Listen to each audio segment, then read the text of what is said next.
예루살렘의 고난이 우리에게 어떤 의미가 있는가를 새기는 기간이 고난주간입니다. 오늘 주님이 예루살렘에 입성하는 그 자리에 사람들이 종려나무를 가지고 호산나 주의 이름으로 오시는 이 찬송했던 그날을 우리가 다시 기억하며 드리는 종려주일인데, 저희 교회가 이제 매달 마지막 주는 12선지서를 함께 나누는 시간인데, 오늘은 아모스서입니다. 아모스. 지난 1월에 호세아, 2월에 요엘, 아모스. 여러분들이 성경을 보다 보면 선지자들이 많이 나오는데, 엘리야, 엘리사, 많은 선지자들이 나오죠. 나단 선지자. 그런데 성경을 자기 이름으로 처음 기록한 분이 아모스입니다. 아모스. 아모스는 사실은 양치는 목동이면서 뽕나무를 기르던 사람이에요. 그리고 남쪽 사람입니다. 그런데 북쪽의 선지자로 하나님께 부름을 받았죠. 아모스라는 말 자체는 짐을 진 자라는 뜻이거든요. 근데 그 짐이 보통 짐이 아니고 사람이 감당하기 어려운 무거운 짐을 짊어지고 있는 모습을 아모스라고 합니다. 그래서 무거운 짐을 진 자라는 의미죠.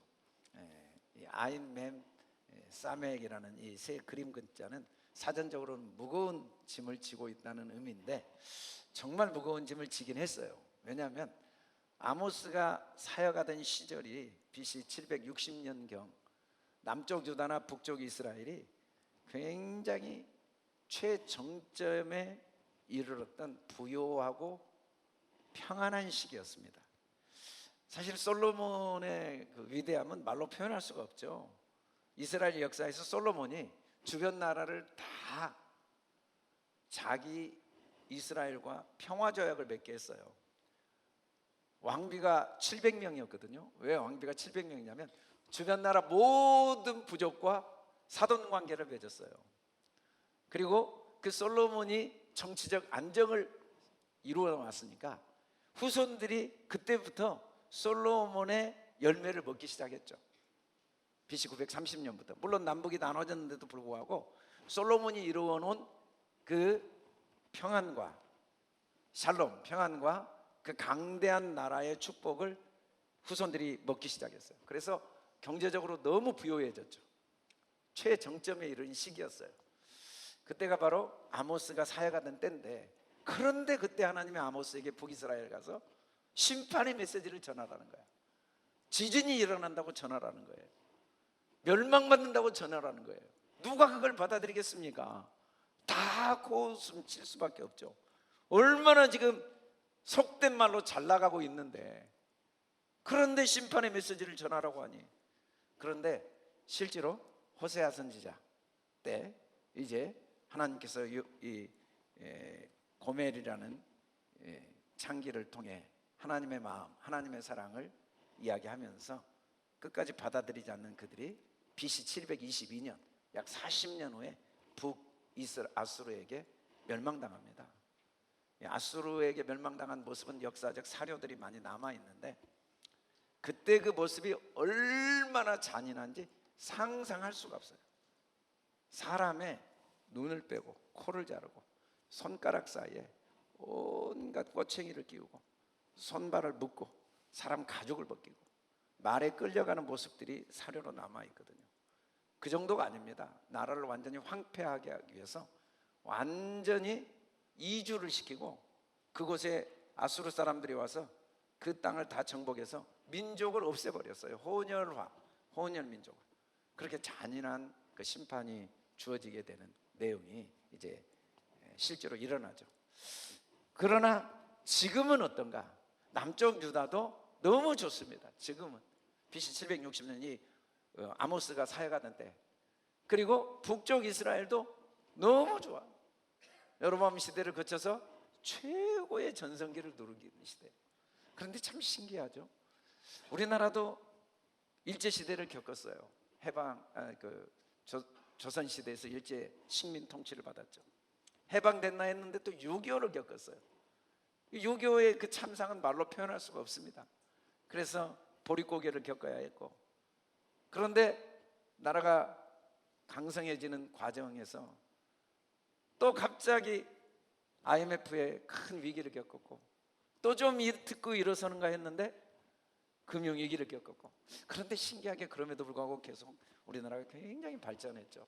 지금 어느 때보다 정말 부강한 나라, 세계 경제, 정치, 사회, 문화, 특히 문화, K문화, 또 국방, 이번에 뭐 뉴스에 보니까 우리나라 자체 전투기까지 만들어져서 이제 명실상부한 세계 모든 분야에 굉장히 강대한 나라가 됐어요. 그게 바로 지금 북쪽 이스라엘의 모습인데, 사실은 이 빛이 강할수록 그림자, 어둠도 강하다고, 그 당시에 아픔도 컸습니다.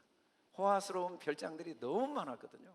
말로 표현, 상에 누워서 양떼와 어린 양을 너무 풍족해서 마음껏 잡아먹고, 비파소리 다 악기를 부르고 향락을 마음껏 누리고 노래를 지절거리며, 다윗처럼, 다윗 몇 사람이 악기를 다루던 시대가 아니에요. 모두가 악기를 다루고 대접으로 포도주를 마시고 기름을 몸에 귀한 것들을 마음껏 부으고. 그런데 참 이 풍요로움 속에 어떤 문제가 생기기 시작하냐면, 이제는 신앙이 아주 형식적이 된 거예요. 하나님 없이도 큰 고민이 없어요. 하나님께 대한 간절함이 거의 없어졌죠. 신앙의 모양은 남았는데 하나님과의 교제가 거의 없어졌어요. 그래서 신앙의 행위가 나타나지 않아요. 모양은 있는데 신앙의 능력, 가장 큰 문제가 전혀 이 빈부의 격차를 해소를 못하고 너무 빈부의 격차가 심해진 거죠. 부유해진 모든 나라의 특징입니다. 미국이나 뭐 유럽, 프랑스 가보신 분들이 다 깜짝 놀라죠. 프랑스 갔다가 다 깜짝 놀래고, 정말 이 캐나다에 계신 분들, 캐나다에 가도 호주에 가도 깜짝 놀래요. 그 부유하지만 노숙인들이, 홈리스들이 많고 정말 버려진 사람들, 그 폐인들이 참 많아요. 우리나라도 굉장히 노숙인들 많죠. 그래도 우리나라는 노숙인 사역을 하는 종교인들이 많아요. 기독교도, 천주교도, 불교도. 근데 어찌됐든 가난한 자들이 너무너무 비참한 모습이지만 관심이 없어요. 참 신기해요. 제가 그걸 경험을 하면서 저도 내 자신을 매일 돌아보게 돼요. 대학교 때 한 40년, 50년 전에 대부분 기독교 단체들이 성탄을 어떻게 보냈냐면 불우이웃돕기 하면서 보냈거든요. 뭐 정말 그냥 며칠씩 불우이웃돕기를 하러 다녀요. 다녀보면은 정말 그때 너무 신기한 게, 어려운 사람들이 그 코 묻은 돈, 때 묻은 돈을 더 많이 내줘요. 근데 이제 지금은 불우이웃돕기 할 수가 없어요. 국가에서 도와주는데 뭐 이런 일을 하냐고. 아직도 국가의 도움을 받지 못한 사람이 너무 많은데도 사람들이 왜 이런 일을 하냐고, 그리고 외면하고 쳐다보고 불편해하니까 불우이웃돕기 나가는 게 어려워요. 근데 당시의 사회상은 더 심각했죠. 진짜 심각했어요. 그래서 빈부 갈등이 너무 심하고 사람들이 약하고 힘없는 사람들을 너무 함부로 대하는 그런 시기에 하나님의 심판을 전하라고 부름받은 게 아모스입니다. 아모스의 내용이 뭔가? 아모스는 무거운 짐을 진 자인데, 무거운 짐 진 자, 아모스. 그 아모스 전체를 통해 하나님이 우리에게 말하고자 하는 게 뭐냐 하는 세 가지예요. 여러분, 인생의 짐이 아모스만 있었겠습니까? 사실은 북쪽 이스라엘에 그렇게 화려한 신앙생활을 형식적으로 하면서 향락을 누린 종교 지도자들도 인생의 짐이 무거워요. 마음껏 상하궁에서 지내고 있는 정치 지도자들도 인생의 짐이 무겁습니다. 우리는 오해를 많이 해요. 내가 몸이 아프니까 건강한 사람은 짐이 없겠지. 내가 경제적으로 어려우니까 경제적인 여유가 있는 사람은 짐이 없겠지. 내가 인간관계에 갈등이 있으니까 이런 문제 갈등이 없는 사람은 인생에 짐이 없겠지 라는 착각을 하지만, 사람들은 짐이 없는 사람이 없어요. 왜냐하면 이 무거운 인생의 짐이 하나님의 절대적인 인도하심을 깨닫고 경험하게 하거든요. 인생의 무거운 짐이 하나님의 절대적인 은혜를 깨달아 알고 누리게 하시고, 이 하나님의 인생의 무거운 짐이 이 은혜를 흘려보내는 가장 복된, 흐르지 않으면 고이면 썩습니다. 모든 부패, 모든 불행, 모든 고통은 고여있기 때문이거든요. 이 인생의 짐 때문에 흐르게 돼요. 흐르게 돼요. 그래서 아모스서를 통해 하나님이 그 인생의 무거운 짐을 통해 우리에게 이런 은혜를 주시고 계심을 우리에게 지금도 말씀하고 계시고 선포하고 계시는 거죠. 우리 같이 한번 크게 제목을 읽어봅시다. 시작. 하나님의 절대적 부르심과 인도하심. 우리 말씀도 같이 한번 읽어봅시다. 시작. 주 여호와께서는 자기의 비밀을 그종 선지자들에게 보이지 아니하시고는 결코 행하심이 없으리로다. 여러분, 이 성경 구절을 오늘 처음 보신 분도 있을 거예요. 우리 교인 중에. 근데 기독교 교회 대부분 이 성경 구절을 보신 분도 있고 안 보신 분도 있는데 다 보지는 않아요. 그런데 참 신기하게 이 성경 구절을 이단들은 전부 다 이 구절을 알아요. 이 구절을 다 봐요. 왜냐하면 이단의 출발이 다 이 성경 구절이거든요. 여호와께서는 자기 비밀을 그종 선지자들에게 보였다. 그래서 이만희가 나한테만 보였다고 이 구절로 다 시작을 해요. 모든 이단들이 이 구절로 시작하니까 이단들이 이 구절을 다 아는데 교회 다닌 분들은 이 구절 혹시 아신 분 손 한번 들어. 들어보세요. 저 혼자 아는 건 아니었을 텐데. 읽어본 적은 있죠? 들어본 적은 있죠? 별로 관심을 안 가지셨을 거예요. 그런데 이 말씀에서 비밀은 그런 의미가 아닙니다. 이 소드라는 이 비밀은 아주 친밀한 관계를 의미해요. 그냥 마음과 마음이 하나 된 상태. 다비드가 소드가 된 거거든요. 하나님과 마음이 딱 기준이 하나가 돼버렸어요. 하나. 그걸 비밀이라고 그래요. 비밀이라는 건 그냥 마음이 너무 이심전심이 된 상태, 이걸 비밀이라고 하는데, 하나님의 계획을 하나님이 선지자들에게 보이지 아니하고는 결코 행하심이 없다라고 할 때 이 비밀은 무슨 말이냐면, 모든 사람의 하나님은 너무 친밀하게 이야기하고 계신다는 의미가 자기 비밀을 반드시 보이신다는 의미죠. 여러분, 우리가 나만 몰라서 그러지 내가 왜 괴로운지 알아요? 내가 왜 답답한지 알아요? 왜 짜증이 나고 화가 난지 압니까? 왜 삶이 무겁게 느껴진지 압니까? 하나님이 우리 안에서 계속 말씀하시기 때문에 그래요. 하나님이 우리 안에서 우리를 진리로 돕고 계시기 때문에 그래요. 만일에 우리 안에 하나님의 은혜, 하나님의 진리의 도우심이 없으면 인생의 짐이 뭔지 깨닫지를 못해요. 인생의 짐은 하나님을 보게 하고 하나님을 만나게 하는 하나님의 나를 향한 포기할 수 없는 음성이거든요. 특별히 오늘 그종 선지자라고 할 때 어떤 저와 같은 목사, 구약에 나온 이런 이 아모스라는 선지자, 그런 의미가 아니에요. 이때 이 아모스가 말한 선지자는 사람을 의미해요. 사람은 어떤 존재인가? 샘처럼 계속 진리가 속에서 솟아나서 그 진리가 계속 나타내지는 사람, 존재가 사람입니다. 그래서 사람은 다 선지자들이죠. 여러분, 우리가 화를 내는 건 하나님을 나타내고 있어요. 내가 하나님과 멀어지고 있는 모습이 이런 모습이야 라고 사람들에게 보여주고 있는 거예요. 내가 막 얼굴이 어둡고 짜증이 나고 관계가 불편하고 이게 다 뭔지 압니까? 내 안에 하나님의 진리가 계속 나타나는 거예요. 내가 지금 하나님과 멀어져 있다라는 걸. 그러니까 샘은 어떤 의미냐면 막을 수가 없어요. 막으면 구멍 있는 곳으로 물이 흘러나와. 왜냐하면 공급이 끝없이 밑에서부터 공급이 되는 게 샘이거든요. 퍼내도 계속 공급이 넘쳐나는 게 샘이죠. 그래서 우리는 다 죽을 때까지 하나님의 비밀이 계속 공급됩니다. 하나님의 비밀, 하나님의 그 은밀한 것이, 하나님의 계획이, 하나님의 뜻이 내가 하나님의 뜻대로 하는지 안 하는지 정확히 공급이 돼요. 부부가 딱 이야기하면 항상 기뻐하라. 하나님의 뜻이 이루어지고 있구나. 범사에 감사하라. 하나님의 뜻이 이루어지고 있구나. 비밀이 막 드러나요. 한번 기도, 문제가 있으면 우리 기도합시다. 쉬지 않고 기도해. 계속 하나님을 의지하고 할렐루야. 우리 좌우 옆 사람 기도합시다.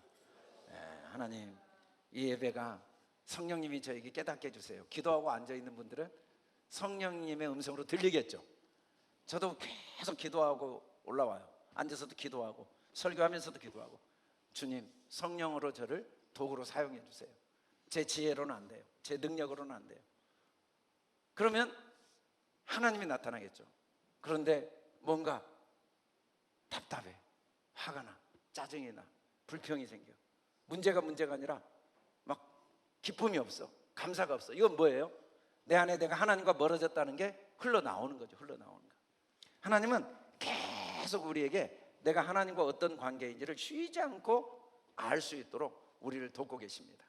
그래서 계속 우리를 부르시고 계세요. 이 부르심은 그냥 하나님이 절대적인 주권으로 부르신 겁니다. 아멘. 하나님이 우리를 이 땅에 보내실 때도 하나님이 보내셨고, 계속해서 하나님은 우리를 비밀을 드러내세요. 내가 지금 하나님의 뜻 안에 있는가, 하나님의 은혜 안에 있는가, 하나님의 진리 안에 있는가, 그렇지 않는가를 계속 드러내시죠. 그리고 드러내실 뿐만 아니라 어떻게 하시는지 다시 한번 15절을 읽어봅시다. 시작. 양떼를 따를 때 여호와께서 나를 데려다가 여호와께서 내게 이르시기를 가서 내 백성 이스라엘에게 애언하라 하셨나니. 요한복음 10장 3절에서 예수님은 이 말씀을 이렇게 의역을 해줍니다. 같이 한번 읽어봅시다. 시작. 문지기는 그를 위하여 문을 열고 양은 그의 음성을 듣나니 그가 자기 양의 이름을 각각 불러 인도하여 내느니라. 우리 좌우 옆 사람 이름 한번 불러봅시다. 한번 이름 불러보세요. 옆에 이름 한번 불러주세요. 저도 물 좀 한 마시게. 이름 부르는 게 그렇게 어려워요? 그러면 설교 좀 하세요. 그럼. 아니 저는 설교하는데 이름 좀 불러라고 그랬더니 안 부르신 분이 계시네. 다시 한번 이름 좀 서로 불러주세요. 최정호 집사님 불러준 사람이 한 명도 없고, 우리 다민 형제는 우리 종삼 집사님 이름을 몰라서 안 불러주고, 종삼 집사님도 다민이 형제 이름을 몰라서 못 부르고. 근데 여기 주님은 우리 이름을 다 아십니다. 우리의 음성을 다 들으십니다. 그리고 우리를 각각 인도해 가십니다. 우리의 인생의 짐은 하나님의 인도하심을 깨닫게 하시는 선물입니다. 짐이 없으면요, 내가 이 땅에 태어난 줄 알아요. 내가 지금까지 살아왔다고 착각해요. 그리고 내가 살려고 몸부림을 쳐요. 짐이 아직 없으니까. 짐이 너무 무거우면 그때서 지금까지 온 게 내가 온 게 아니라 주님의 은혜였구나, 앞으로도 주님이 나를 반드시 인도하시는구나, 그때서 짐이 좀 놓여요. 수고하고 무거님이. 근데 짐이 적당히 지고 있는 사람은 숨이 넘어갈 때까지 그 짐 해결하는데 인생 다 보냅니다. 건강의 짐, 물질의 짐, 자녀의 짐, 뭐 사업의 짐, 노년의 짐, 매일 머리 그거 생각하느라고 인생 다 허비해요. 밥을 먹어도 짐이 떠나지 않고, 놀러 가도 짐이 떠나지 않고, 그냥 자녀를 만나도 짐밖에 안 보이고, 아침에 출근해도 짐밖에 안 보이고. 그런데 아모스는 짐이 너무 무거운 거예요. 자기 나라도 아니에요. 유다도 아니에요. 자기 나라에서 전해도 안 받아들여요. 더구나 목사는 더구나 아니에요. 선지자가 아니라고요. 누가 봐도 준비가 안 된 사람이에요. 누가 봐도 자격이 없어요. 당시 북이스라엘은 아마샤라는 공인된 선지자가 있었어요. 구약에는 항상 왕 옆에는 선지자가 의무적으로 있어야 됐으니까. 누가 봐도 가문도 선지자 가문, 그 성장 과정도 선지 학교를 나오고, 능력도 선지자. 아모스는 양치는 사람이었어요. 뽕나무 갖고 있다고요. 선지자 하겠다는 계획도 없었어요. 의욕도 없고 소원도 없고. 그런데 하나님께서 그를 부르셨으니, 그것도 북쪽 이스라엘에 자기 민족과 대척 관계입니다. 관계가 너무 안 좋아요. 남북이 나눠져서 서로가 도저히 용납이 안 되는 관계인데, 그것도 북쪽 이스라엘에 가서 이걸 전하라고 하니 이게 말이 됩니까? 너무 짐이 무거운 이때 비로소 내가 여기까지 온 게 아니구나, 내가 앞으로 사는 게 아니구나, 그게 다 하나님의 인도하심이구나, 하나님이 나를 데려오셨구나. 이 데려오다 라는 말은 하나님의 인도하심을 의미하는데, 인도하심은 하나님이 시작도 이 땅에 나를 보내셨고 우리의 숨이 끝날 때까지 마지막까지도 주님이 우리를 인도하세요. 살다 보면은 내리막길을 갑니다. 골짜기를 걸어가요. 그게 사망의 골짜기네. 우겨쌈을 당해요. 어떻게 할 수가 없어요. 억울함을 당합니다. 사방으로 우겨쌀 때가 있어요. 어떻게 방법이 없을 때가 있어요. 그런데 한 가지 확실한 건 그 모든 게 나를 가장 완벽한 목적지로 인도하시는 하나님의 인도하심입니다. 만일에 그 노예의 길이 없었다면, 요셉이 만일에 감옥의 그 길이 없었다면 총리의 목적지도 도달하지 못했겠죠. 다윗이 그 광야의 길이 없었다면, 그 험악한 사망의 골짜기를 걸어가지 않았다면 통일 이스라엘의 왕의 목적지도 도달하지 못했겠죠. 하나님은 우리를 인도하고 계십니다. 우리가 정말 깨닫지 못하고 있는 것, 하나님이 능력 있는 사람을 부르신다, 자격 있는 사람을 부르신다, 아니에요. 하나님은 하나님의 부르심을 믿는 사람을 부르십니다. 하나님은 준비된 사람을 쓰신다, 아니에요. 하나님은 하나님의 인도하심을 순종하는 사람을 통해 하나님이 일하십니다. 물론 자격 있고 능력 있는 사람 쓰신 것처럼 착각이 되는 때가 있어요. 겉모습만 보니까, 그리고 부분적으로 보니까. 그러나 천만의 말씀, 성경에 보면 사울이 자격이 있었습니다.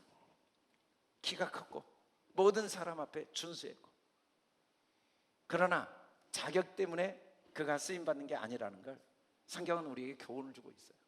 끝까지 하나님의 부르심, 그 인도하심을 믿지 못하고 하나님께 순종하지 못했죠. 그래서 주님이 순종이 제사보다 낫다. 우리는 방법에 관심이 많아요. 내용에 관심이 많아요.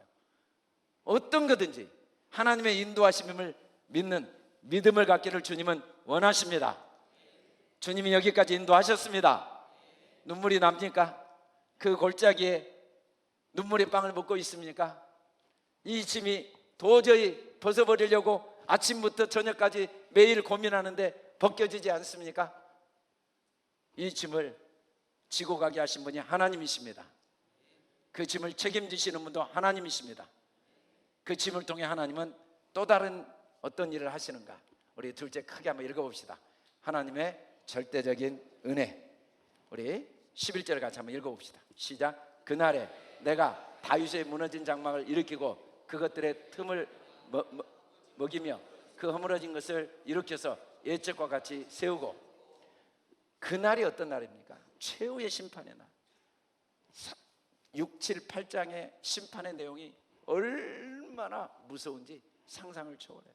결국은 땅이 흔들려 버립니다. 실제로 지진이 일어나죠. 기준은 하나님의 다림줄이에요. 아모스 5장에 보면 하나님의 다림줄 앞에 완벽하게, 뭐 우리 생각이 기준이 아니에요. 하나님의 말씀이 기준이 되어서 심판하시죠. 그런데 심판이 목적이 아닙니다. 그 장막을 일으키고 그것들의 틈을 막고 허물어진 걸 일으켜 애적과 같이 세운다고 그랬어요. 여기서 일으켜 쿰이라는 단어. 여러분, 우리가 자꾸 무너질 때가 많아요. 건강이 무너질 때가 있습니다. 경제적으로 잘 나가다 무너질 때가 있어요. 정말 생각지도 않았는데 한순간에 무너진 사람도 있어요.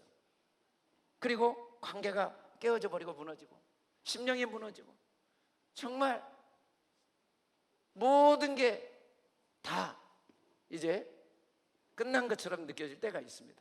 그러나 여러분, 가장 완벽한 무너짐이 죽음 아닙니까? 죽음보다 더 큰 무너짐이 어디가 있어요? 그런데 그 죽음마저도 천국으로 들어가는 관문인데, 하물며 우리에게 어떤 무너짐이 문제가 되겠습니까? 그 무너짐은 하나님의 능력이 시작되는 자리입니다. 그곳에 하나님의 살아 역사하심을 경험하는 자리입니다. 우리는 무너질까 봐 두려워해요. 안 무너져야 돼요. 최선을 다해야 돼요. 그러나 무너질까 두려워할 필요는 없습니다. 그러다 무너져도 걱정할 필요는 없습니다. 하나님은 무너진 그 자리에서 반드시 하나님의 능력을 나타내십니다. 하나님의 뜻을 나타내십니다.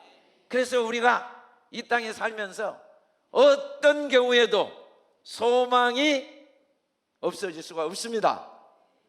절대로 소망을 가지고 사는 과정에 실망할 이유가 없습니다.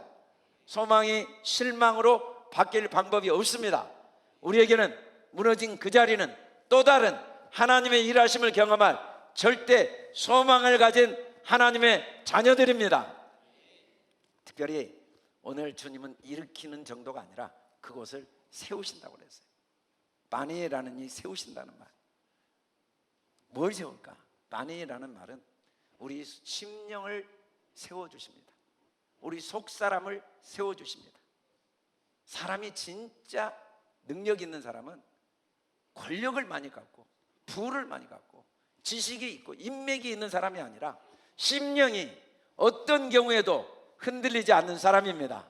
어떤 경우에도 다시 일어날 수 있는 사람입니다. 어떤 경우에도 담대함을 잃지 않는 사람입니다. 하나님으로 인한 담대함, 예수님이 분명히 말씀하셨거든요. 담대하라. 너희가 환난을 안 당하는 게 아니다. 예수님 믿는다고 환난이 없는 게 아닙니다.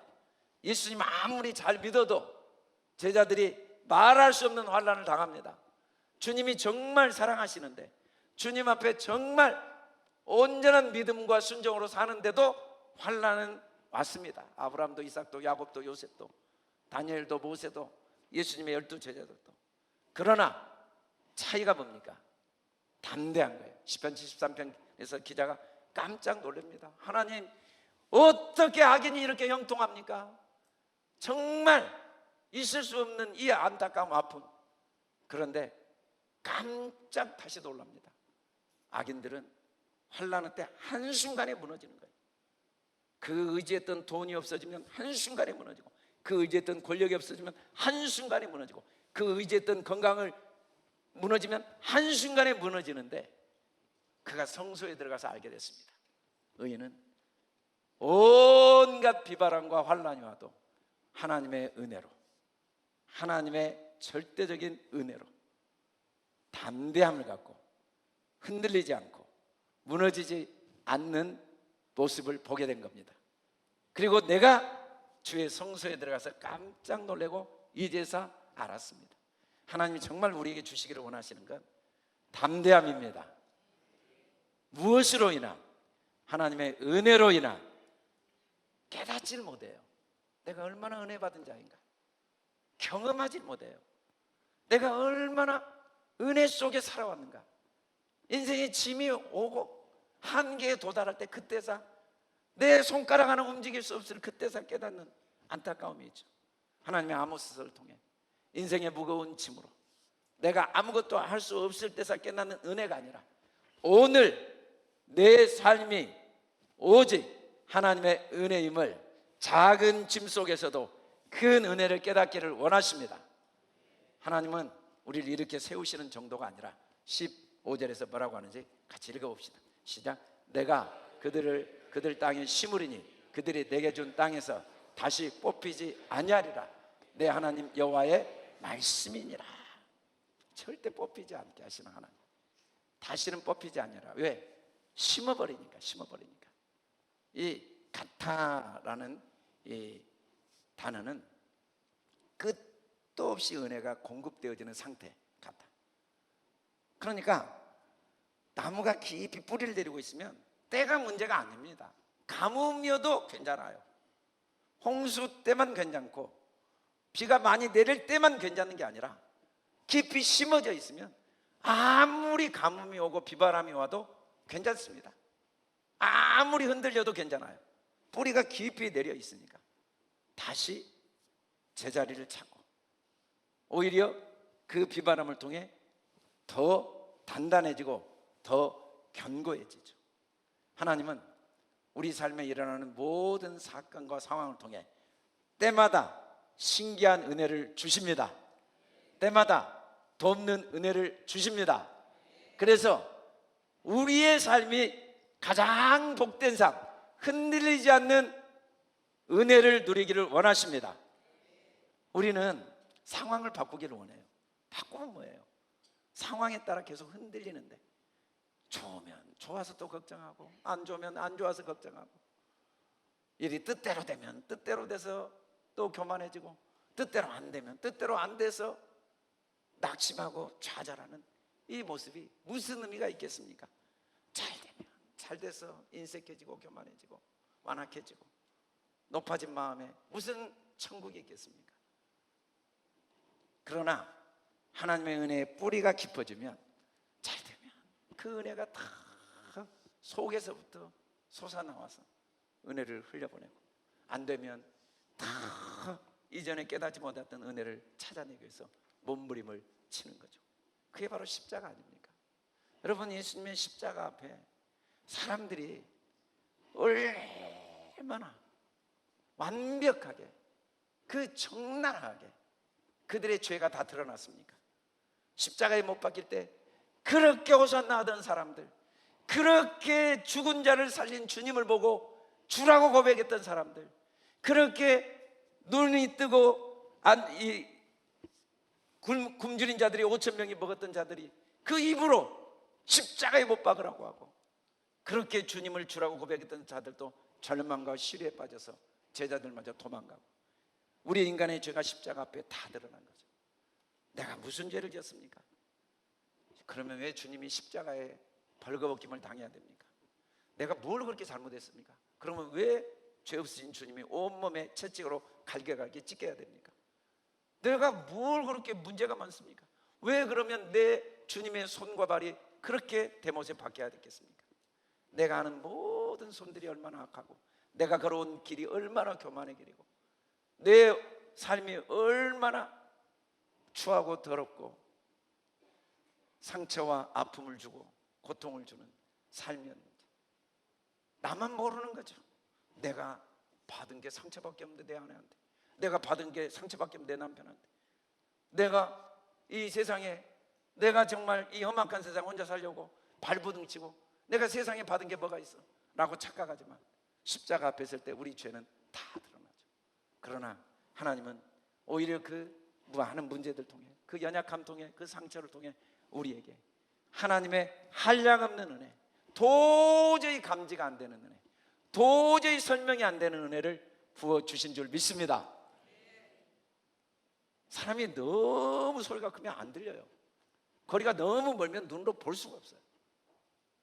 너무 내용이 깊으면 도저히 이해를 못해요. 하나님의 사랑의 넓이와 길이와 깊이는 도저히 측량이 안 돼요. 우리가 뭐 하나님의 사랑 아무리 이야기해도 그건 다 부분적인 거죠. 그러나 인생의 무거운 짐을 통해 하나님은 우리를 조금씩 십자가 앞에 나와서 주님의 은혜의 뿌리가 내리도록 우리를 도우시는 분이십니다. 아멘. 제가 그 은혜의 뿌리를 내린다는 게 얼마나 큰 복인가, 오늘 아모스의 결론에 이렇게 이야기를 합니다. 같이 한번 크게 읽어봅시다. 시작. 하나님의 은혜를 흐르게 하는 전도자. 같이 읽어봅시다. 시작. 여호와께서 이스라엘 족속에게 이와 같이 말씀하시기를 너희는 나를 찾으라, 그리하면 살리라. 아멘. 이때 찾으라라는 말은 그냥 뭐 이것저것 찾아보는 의미가 아니에요. 이 다라시라는 말은 이대로 가면 그대로 죽게 된다는 거예요. 이미 죽어 있는 상태야. 생명이, 생사가 왔다 갔다 하는데 이 생명을 구하기 위한 간절하고 갈급한 상태의 간구, 그 노력을 다라시라고 하거든요. 너희는 이와 같이 너희는 나를 찾으라. 여러분, 하나님의 은혜 없이, 하나님의 주권을 믿지 못하고, 하나님의 인도하심을 신뢰하지 못하고, 그곳에 생명은 없습니다. 살았으나 죽은 자예요. 그러나 아무리 힘들고 어려워도 하나님의 은혜를 깨닫고 하나님의 인도하심을 신뢰하는 그 자리에 또 다른 하나님의 생명을 경험하게 됩니다. 하나님의 능력을 경험하게 됩니다. 하나님의 세계를 경험하게 됩니다. 그래서 하나님은 우리를 무거운 짐을 통해 우리를 괴롭히시기 위함이 아니라 더 깊은 하나님의 은혜의 세계로 인도하시고 하나님의 은혜를 찾도록 도우시고 계십니다. 그래서 우리 안에 이전에 경험하지 못한 더 깊은 하나님의 사랑, 하나님의 생명을 풍성히 누리기를 원하십니다. 근데 이게 찾는다는 게 뭔지를 이렇게 이야기를 합니다. 같이 한번 읽어봅시다. 시작. 오직 정의를 물같이 공의를 마르지 않는 강같이 흐르게 할지어다. 여러분, 정의는 예수님의 십자가밖에 없습니다. 미시타 앞에 예수님의 십자가 외에는 아무것도 없습니다. 메라헤페트 창세기 1장 2절, 하나님께서 운행하시고 계시다는 것, 하나님의 신이 운행하고 계시거든요. 메라헤페트라는 이 하나님의 운행하심, 그 운행하심을 배워가는 게 정이고 공입니다. 아멘. 하나님의 부르심, 절대적인 은혜를 받아들이고 인정하는 것이 참된 정입니다. 하나님의 그 선하심과 완전하신 계획을, 우리는 길에 관심이 많아요. 이 길로 갈까 저 길로 갈까, 이 길은 나쁜 길, 이 길은 좋은 길. 그러나 오직 길은 예수 그리스도밖에 없습니다. 그 의미가 무슨 의미냐면, 알고 보면 그 모든 게 예수 그리스도께서 나를 인도하신 길이라고 인정하는 것입니다. 그곳에 정의가 있습니다. 그곳에 공의가 있습니다. 우리는 열심히 살 겁니다. 어디로 갈지 우리는 몰라요. 그러나 하나님은 그 길을 친히 주관하십니다. 사망의 골짜기로 걸어간다 할지라도 그걸 통해 반드시 우리를 정의의 길, 공의의 길, 반드시 하나님의 부르심을 알고 하나님의 인도하심을 더 인정하고 마음의 담대함을 갖고 하나님의 은혜를 깨닫고 은혜를 흘려보내는 그 길로 반드시 사용하십니다. 그런데 중요한 건 이 공의와 정의를 흐르게 해야 돼요. 흐르게 할지어다. 이 갈랄이란 말이, 갈릴리도 이 갈랄이거든요. 예수님 갈릴리에서 사역하셨어요. 상징적인 의미가 있죠. 갈랄은 계속 흐르게 하는 겁니다. 흐르게 하는 거, 끝없이 흐르게 하는 거. 어떻게 흐르는가? 흘려보낸 사람만 흐르게 해요.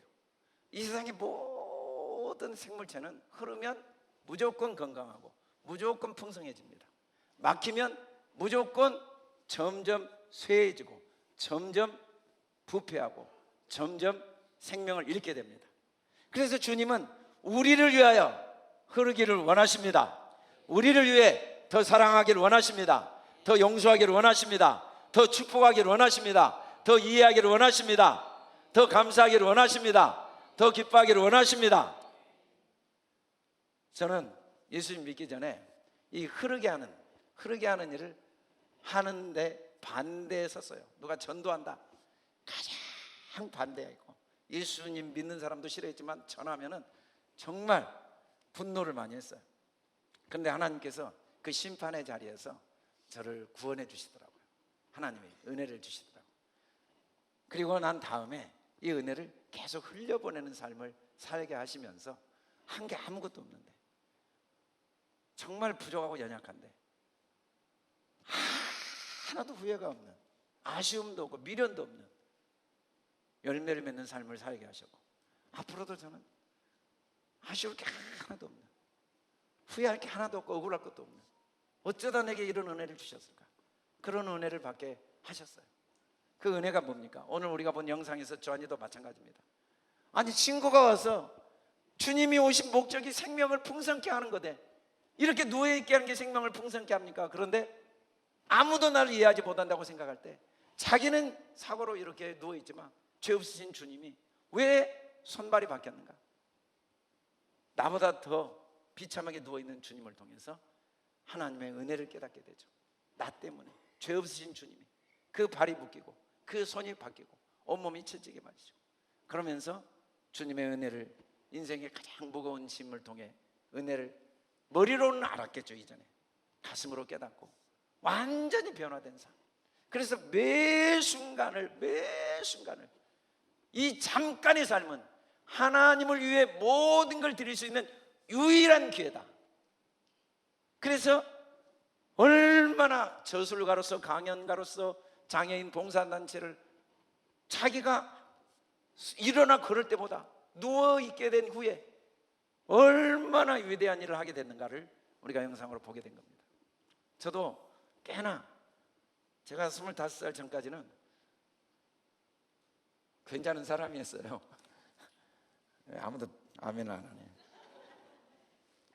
사람들이 저보고 똑똑하단 말 참 많이 했어요. 그래서 참 사람들이 깜짝깜짝 놀랐어요. 초등학교, 중학교, 고등학교, 대학교 다닐 때 상황을 너무 잘 분석하고 해결책도 정확히 제시하고, 그래서 사람들이 제 의견을 항상 따랐고 나름대로 똑똑하다고 생각해 사람들에게 인정을 많이 받고 나도 똑똑한 줄 알았어요. 근데 제가 25살 전까지, 예수 믿기 전까지 저의 삶의 대부분은 불면증, 그래서 자살 충동으로 얼마나 자살을 꿈꾸며 지낸지 몰라요. 그렇게 똑똑하고 인정받아도 매일 하루도 마음이 여유가 있는 적이 없어요. 뒤돌아보면 남들은 인정해줘도 또 후회스러워요. 왜 내가 이런 선택을 했을까? 그리고 그렇게 잘 보여요. 사람들의 모습이. 이거 이런 거 아니야? 저 사람이 이런 생각 갖고 있는 거야. 누구를 만나야 되는지, 어디를 선택해야 되는지, 어떤 길을 가야 되는지. 그런데 매일 그런 생각만 하다 보니까 여유가 없어요. 마음의 여유가. 똑똑하다고 생각했는데. 그러니까 결국 불면증에 시달리고, 사람들을 봐도 다 내 기준에서 나는 너무 잘 보이니까 저 사람은 교만해, 저 사람은 이기적이야, 저 사람은 나중에 배반할 사람, 이런 것만 늘 보이고. 그런데 예수 믿고 난 다음에 제일 큰 은혜가 뭐였냐면, 제가 예수 믿기 전에 그래서 항상 잠을 못 잔 이유가 뭐냐면, 내 뜻대로 안 되는 것에 대한 고민 때문에, 내 생각대로 안 되는 것에 대한 고민 때문에, 내 계획대로 안 될 것에 대한 고민 때문에 잠을 못 자는 거예요. 그래서 내 계획대로 모든 걸 해야 돼. 내 생각대로. 강제로라도, 억지로라도, 싸워서라도, 화를 내서라도, 분노해서라도. 그리고 그게 그래도 안 될 일이 생길까 봐 겁나. 그게 두려웠어요. 근데 예수님 딱 믿고 내 뜻대로 되니까 너무 감사한데, 내 생각대로 안 되니까 생각지도 못한 일을 경험하게 하신 하나님의 은혜를 그때 깨닫고 감사하게 되니까 인생이 너무너무 감사한 거예요. 내 계획대로 돼서 감사한데, 내 계획대로 안 되니까 계획해보지 못한 일들을 경험해서 너무 감사해요. 그래서 모든 판단을 다 버려버렸어요. 모든 분별을 다 버려버렸어요. 오늘 더 기뻐하자. 제가 고민하는 건 더 기뻐하는가, 진짜 더 감사하는가, 더 흘려보내고 있는가, 더 이해해주고 있는가, 더 사랑해주고 있는가, 공의와 정의를 더 행하는가. 그들 속에 다 하나님이 계시는데 정말 하나님을 섬기는 마음으로 섬기는가. 일생 저의 기도 제목은 딱 하나예요. 하나밖에 없어요.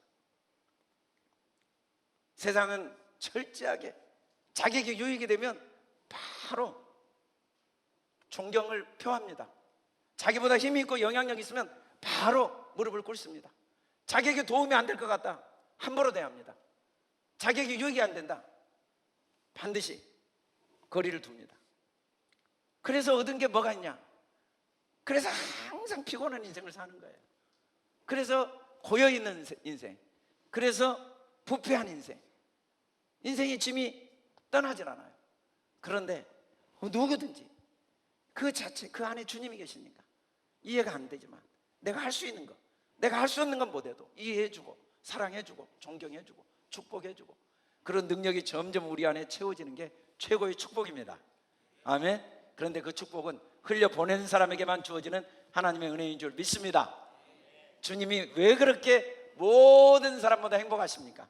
왜 그렇게 모든 사람 위에 뛰어납니까? 왜 그렇게 모든 사람보다 능력이 있습니까? 주님은 하나님이시지만 그리스도의 은혜를 너희가 알거니와 부요하신 이로서 너희를 위하여 가난하게 되시면 그의 가난함으로 말미암아 너희를 부요케 하려 함이라. 아멘. 내가 기쁘면 내 아내가 기쁘고, 내 남편이 기쁘고, 내 자녀가 기쁘고, 내가 감사하면 내 아내가 감사하고, 내 자녀, 내 교우들이 감사하고, 내가 기도하면 서로가 힘을 얻습니다. 내가 화를 내면 내 가족들이 힘들고. 그래서 우리는 내일 언젠가 무언가 이루어지면 아니라 그럼에도 불구하고 지금 기뻐해야 됩니다. 지금 감사해야 됩니다. 아멘. 그리고 모든 걸 하나님께 맡겨야 됩니다. 그리고 지금 내가 할 수 있는 일은 사랑하는 일입니다. 서로 축복해 주는 일입니다. 서로 용서하는 일입니다. 내게 있는 걸 흘려보내야 됩니다. 뭔가 이루어지면 보내야지. 그때까지 썩어버리지만, 내가 가진 것 없지만 그래도 내가 받은 게 있으니까 내가 감사를 보내고, 내가 사랑을 보내고, 내게 있는 걸 흘려보내는 하나님이 계속해서 끝없이 공급하시고 샘물같이 흐르게 하는 인생의 짐을 통해 우리를 더 풍성하게 하시는 주님이심을 믿습니다. 우리 좌우옆 사람, 우리 정말 함께해서 너무 행복합니다. 너무 기쁩니다. 행복하단 말 들으니까 너무 감사합니다. 나 때문에 행복합니까? 물어보세요. 아멘. 함께해서 행복합니다. 아멘. 할렐루야.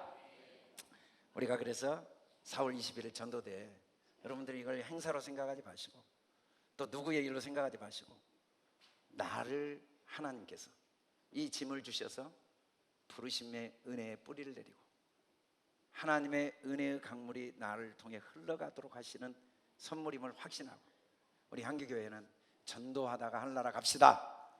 언젠가는 하겠지, 다음에 하겠지, 누가 하겠지가 아니라 내가 합시다. 아멘. 특별히 이번 주는 고난주가 아니고 우리 직분자들 오늘 오후에도 교육이 있습니다. 여러분이 한 주 동안 우리 직분자들이 정말 교회 이 무거운 짐, 직분의 짐을 하나님께서 우리를 다 부르심과 은혜의 뿌리를 내리게 하신 축복임을 확신하고 모두가 함께 참여해서 은혜를 받고 함께 은혜를 누리기를 주의 이름으로 축복합니다. 하나님께서 이 은혜를 누릴 수 있도록 오늘 특별히 우리에게 성찬의식을 허락했습니다. 우리 같이 한번 읽어봅시다. 시작. 축사하시고 떼어 이르시되 이것은 너희를 위하는 내 몸이니 이것을 행하여 나를 기념하라 하시고, 19회 또한 그와 같이 잔을 가지시고 이르시되 이 잔은 내 피로 세운 새 언약이니 이것을 행하여 마실 때마다 나를 기념하라 하셨으니. 여러분, 우리가 성찬식을 갖게 된 것은 하나님께서 명하신 대로 기념하고 기억하라는 말씀을 따라 이 일을 행한다고 할 때 이 기념과 기억은 형식이 아닙니다. 형식. 주님의 생명이 우리 안에 흘러가게 하는 하나님의 은혜를 다시 회복하는 시간입니다. 여러분, 하나님이 우리에게 주신 은혜가 많지만 절기의 은혜가 특별해요. 또 이런 이 예식의 은혜가 특별합니다. 기린도 마찬가지고 대나무도 마찬가지예요. 그 높은 데 어떻게 물이 공급돼요? 그런데 마디가 있으니까 한 마디만 올리면 끝까지 올라갑니다. 목이 긴 기린도 목에 마디가 있으니까 물을 입으로 마시면 혈압에 안 걸리고 심장에 무리를 안 주고도 머리 끝까지 물이 올라간 것처럼 우리가 절기 때마다 다시 우리의 신앙을 주님 앞에 다시 회복할 때, 다시 점검할 때 은혜의 뿌리가 깊어지고 은혜의 능력, 은혜의 열매가 풍성하게 맺게 되기 때문에 오늘 또 이 성찬식을 허락하신 줄 믿습니다. 우리 다 같이 일어나 찬송가 141장을 부르시면서 이 성찬 예식에 함께 참여하시고, 우리 분병 분잔위원들은 앞에 나와서 분병과 분잔을 준비해 주시기 바랍니다.